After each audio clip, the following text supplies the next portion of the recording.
Hi.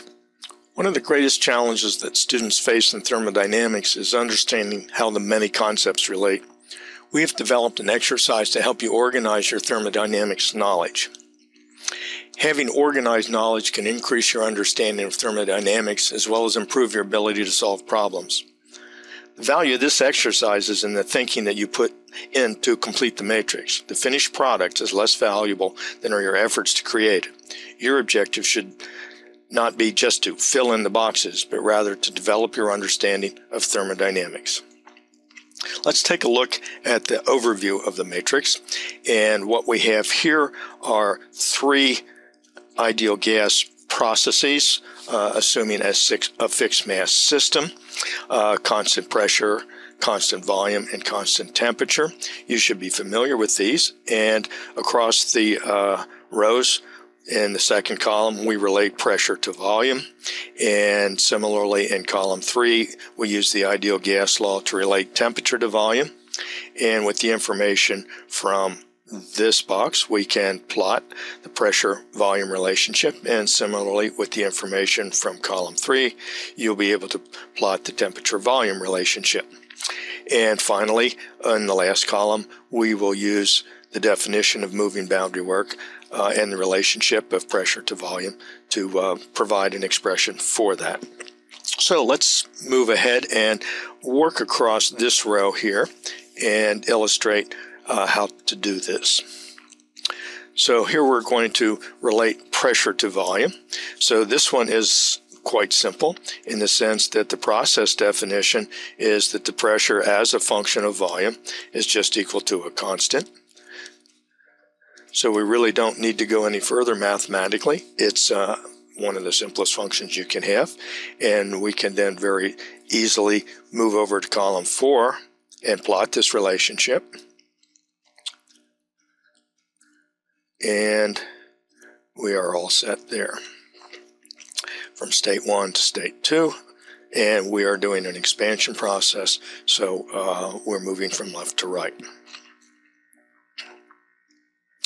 Taking a look now at how we can relate temperature to volume, we have the original statement that the pressure is equal to a constant. And if we happen to know the initial pressure, we could identify that constant as the initial pressure. And if we add to this the ideal gas equation of state, that the pressure and the volume product equal the mass times the particular gas constant times temperature. We can solve this then looking for T.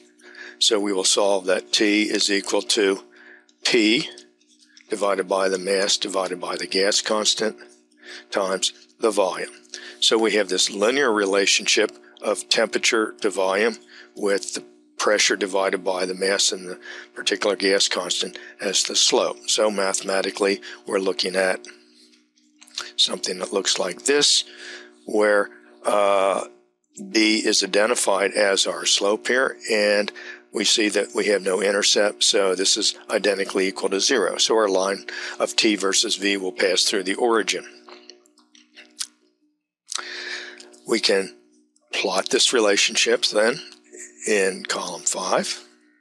So here we have temperature versus volume, and I'll kind of make the line a dashed line here, and then in going from state 1 to state 2, we can make it solid. And we did have an expansion, so the volume is increasing on this plot. So the slope here then is P divided by mass divided by gas constant.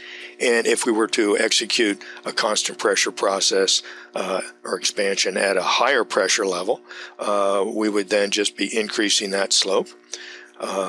So we could draw a family of lines to represent a number of constant pressure expansion processes. So the pressure is increasing in that direction. Okay. So we're ready to deal with the last column, evaluating the moving boundary work. Let's remember the definition that moving boundary work